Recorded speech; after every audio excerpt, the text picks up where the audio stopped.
with Coach Wilcox's Tuesday media availability. Go ahead and start with Jeff Ferrato from Cal Sports Report. Hey, good morning, Justin. How you doing? Well, thanks. So tell us what you saw in the post-mortem when you watched tape of Sunday. Did it look any different, or did you see some things in there that maybe you weren't clear about on Sunday?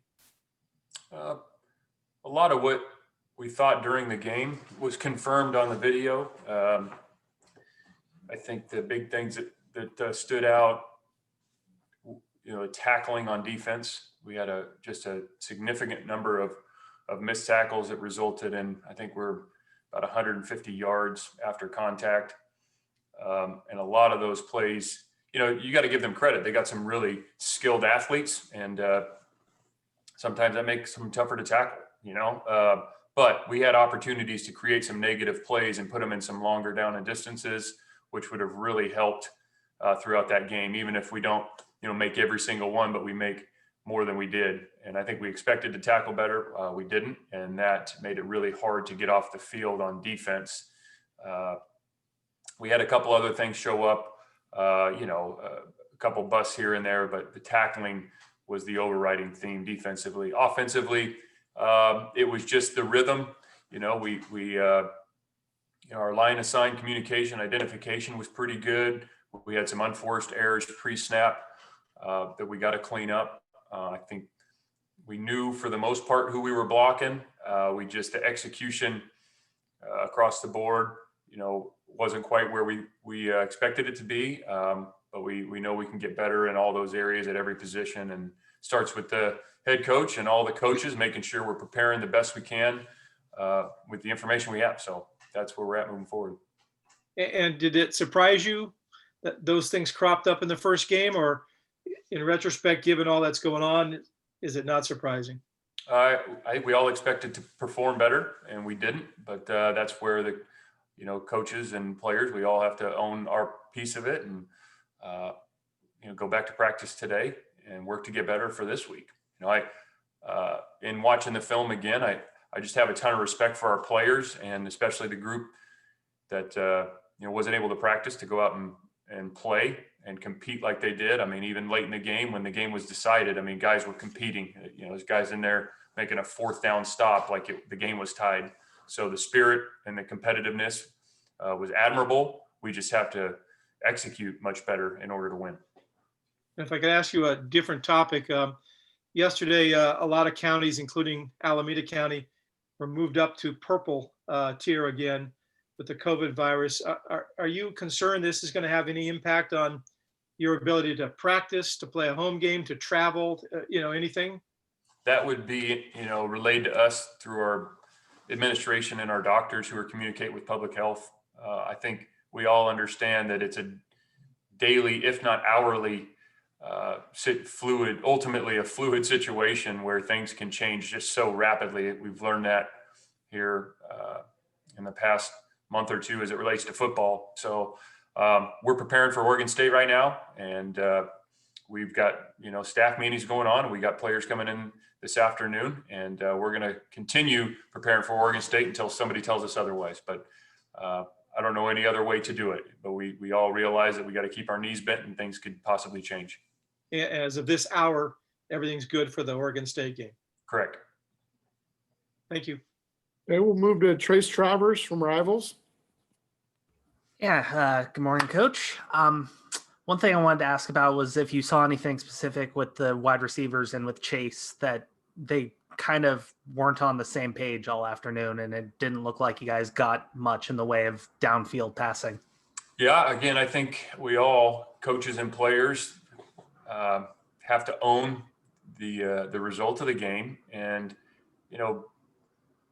the receivers and quarterbacks and O-line and running backs and tight ends on offense, everybody can do something better. And so, whether it was a timing issue or, a protection or a release, there's just so many things that go into that. And I think we expected to play better. We unfortunately didn't quite get that done. So it'll give us a lot to work on this week. I thought the video was really good. We got to review that with them yesterday. A lot of learning going on. So we'll continue to push forward. And I know the guys will be excited to be back out on the field to improve today. And on the other side of the ball, you guys didn't have a couple of nose guards in Aaron and Stanley. Is there any update on those guys? Yeah, so Aaron unfortunately won't be able to play this season. He's got a lower body injury that's going to keep him out, and we're hopeful that Stanley can come back and join us real soon, and that'll be determined by the sports med staff. So. Gotcha. And with that, you guys are, I guess, starting Oregon State prep in the next day or so. What have you seen from them? What are your early impressions? Yeah, we started yesterday, and they're a really well coached team. You're going to see offensively some of the stuff that Jonathan's done over the years with different formations and personnel groupings, and got a really talented back, good at tight end.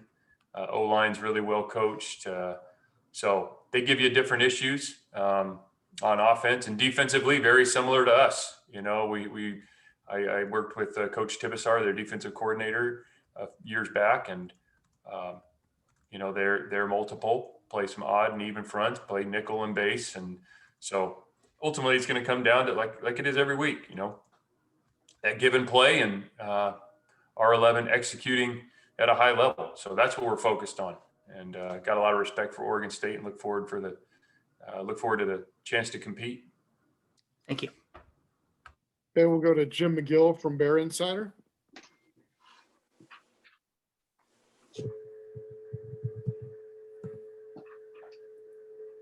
Sorry, I had to unmute there. Coach, you were asked a little bit about tackling nationwide being a weak point across the country, probably being a function somewhat of teams not really being able to practice as much and work on their fundamentals. I can't hear you, Jim. At all? I can now. It's just off and on. Could you repeat the question? Sorry about that. So you were asked during the lead up to the opening game about the missed tackling across the nation being an issue, and you mentioned yards after contact being an issue against UCLA. Hopefully now having more players back and being able to get back to your normal drills, how do you address the team about getting back to the basics on tackling and not seeing what you saw against UCLA with all the yards after contact? Well, we really try to get back to basics every day.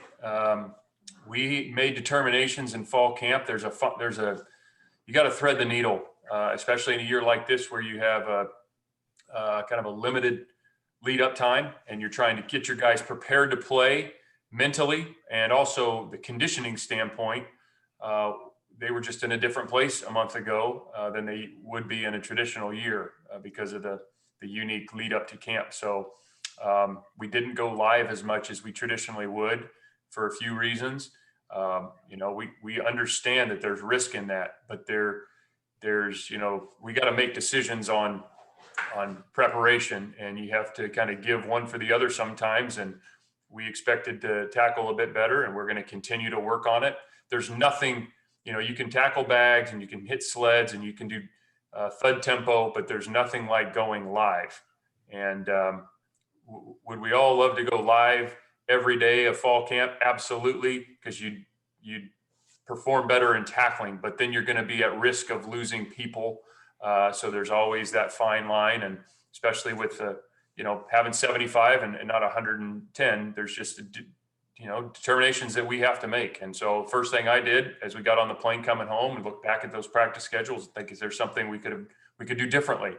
So that's what we're always doing. We didn't quite, again, we expected to perform and tackle better on defense going into the game, but you never know until you're out there doing it. And as I mentioned before, sometimes the tackling also has to do with the other team. And when they have skilled guys and quick guys, it makes it tougher to tackle. I think all of us on the Cal defense think we should have been better, and coaches and players included. So we're going to continue to work at it. Also, you addressed a couple of the guys that were out with injuries. didn't see any participation charts in the game. I'm sure it's out there, but I can't remember seeing Hunter, and I think maybe one or two other guys that might have been out there normally. Anybody else that you can talk about in terms of short-term or long-term injuries? Well, we just talked about Aaron.